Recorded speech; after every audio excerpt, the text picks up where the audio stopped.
This video explains how to remove and install the standard mechanical seal and ball bearing in pump series 3, 6 and 12D, 4 and 6U, and 4 and 6T. Most other industrial series of IMO 3-screw pumps follow a similar method.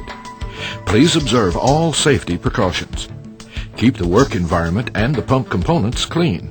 We recommend you keep at least a minor repair kit on hand for each different installed pump. Minor repair kits include the shaft seal, bearing, all gaskets, and all O-rings. Remove the bolts holding the bearing retainer plate to the pump cover or casing. Set the plate aside. Do not remove the front cover unless more extensive disassembly is planned. Grasp the pump shaft by hand and pull to remove it from the pump. The ball bearing, bearing spacer, mechanical seal, and power rotor will come out as a subassembly. Remove the seal seat gasket.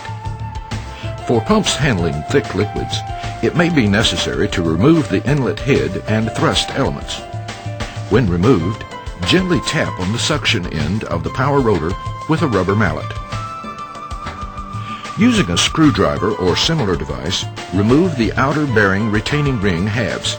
Use caution to avoid losing them as they may spring from their groove. The bearing is a press fit onto the shaft and will need a bearing puller or a manual press to remove it. If a press will be used, remove the inner set of retaining rings before proceeding. We recommend replacing the old bearing with a new one anytime the seal is serviced. Slide the bearing and bearing spacer from the pump shaft. If not already done, remove the inner retaining rings and then the stationary member of the mechanical seal. If the seal is of the elastomer bellows type, pull it off the shaft by hand using a twisting motion.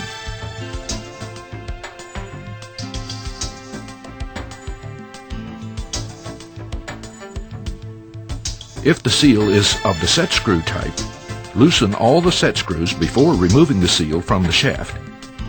Depending on the particular pump, there may be a spacer behind the seal. If so, slide it from the shaft and set it aside. Clean the shaft seal, bearing, and coupling diameters and carefully inspect them for corrosion or wear. Be sure there are no burrs or sharp edges at the retaining ring grooves where the shaft diameters change or where the old seal set screws may have raised metal. Clean and inspect the seal chamber stationary seat sealing shoulder. It should be free of grit, dirt, old gasket particles, and radial scratches. Mechanical seals are very fragile, and their sealing faces extremely delicate. Handle them very carefully and minimize touching the sealing faces during handling. The most common types of mechanical seals used in these pumps are the elastomer bellows or any of several set screw drive designs. The seals in these pumps do not require that their working length be set. The shaft, bearing spacer, and seal spacer, if used, will cause the seal working length or compression to be within its allowable limits. For elastomer bellows seals, clean seal faces with alcohol or other suitable solvent. Wipe dry with a clean, lint-free wiper. Visually inspect the seal running faces. Put a light coat of oil on the shaft and inside diameter of the bellows. Never use grease. Install the spring carrier and spring. For larger pumps, oiled shim stock, 1 or 2 thousandths of an inch thick, can be wrapped around the shaft at the seal diameter shoulder. This will minimize the chance of cutting the rotating seal member. If shim stock is used, rotate the seal while sliding it over the shim in the same direction of rotation as the shim stock was wrapped. Slide the rotating member onto the shaft with its running face towards the coupling end.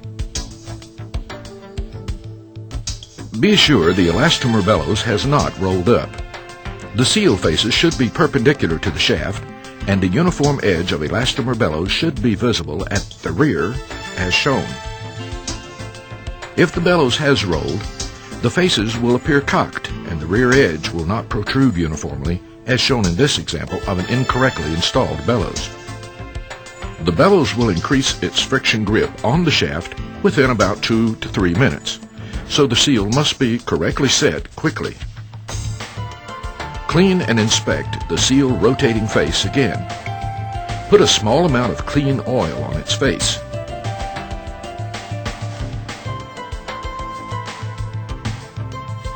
Slide the stationary seal member onto the shaft and gently rotate it against the rotating seal face to distribute the lubricating oil on both faces.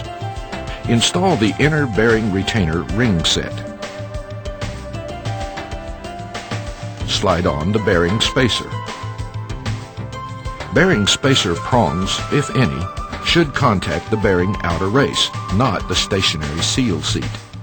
Using a pipe or appropriate piece of tubing, press the new bearing onto the shaft until it gently seats against the inner retaining rings.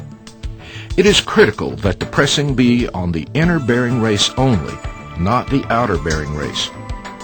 Never hammer on the bearing, as you will damage it, as well as the mechanical seal. If a press is not available, heat the bearing to about 200 degrees Fahrenheit using a bearing heater or toaster oven. Then slide it onto the shaft against the inner retaining rings. Allow it to cool before proceeding. Install outer retaining rings.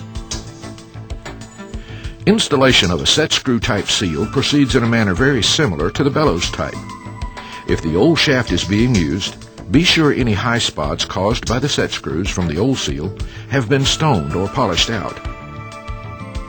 Remove any rotating seal member retaining clips that have been attached for shipping purposes. If a spacer was used behind the seal, slide it onto the shaft before installing the rotating member. You may use shim stock, as mentioned earlier, to reduce the chance of cutting the inside diameter seal as it slides over the shaft diameter shoulder. Slide the rotating seal member onto the shaft, being careful not to cut its inside sealing O-ring. With the rotating assembly in place, continue assembly in the same manner as the bellows seal arrangement. When all power rotor assembly components are properly positioned, tighten the rotating assembly set screws, locking the rotating assembly to the shaft. Place the shoulder gasket into the seal chamber with a little grease or oil to help it stay in place until the power rotor assembly is reinstalled. Some pumps use an O-ring that is captured in the same location by using a combination bearing spacer, stationary seal seat, carrier.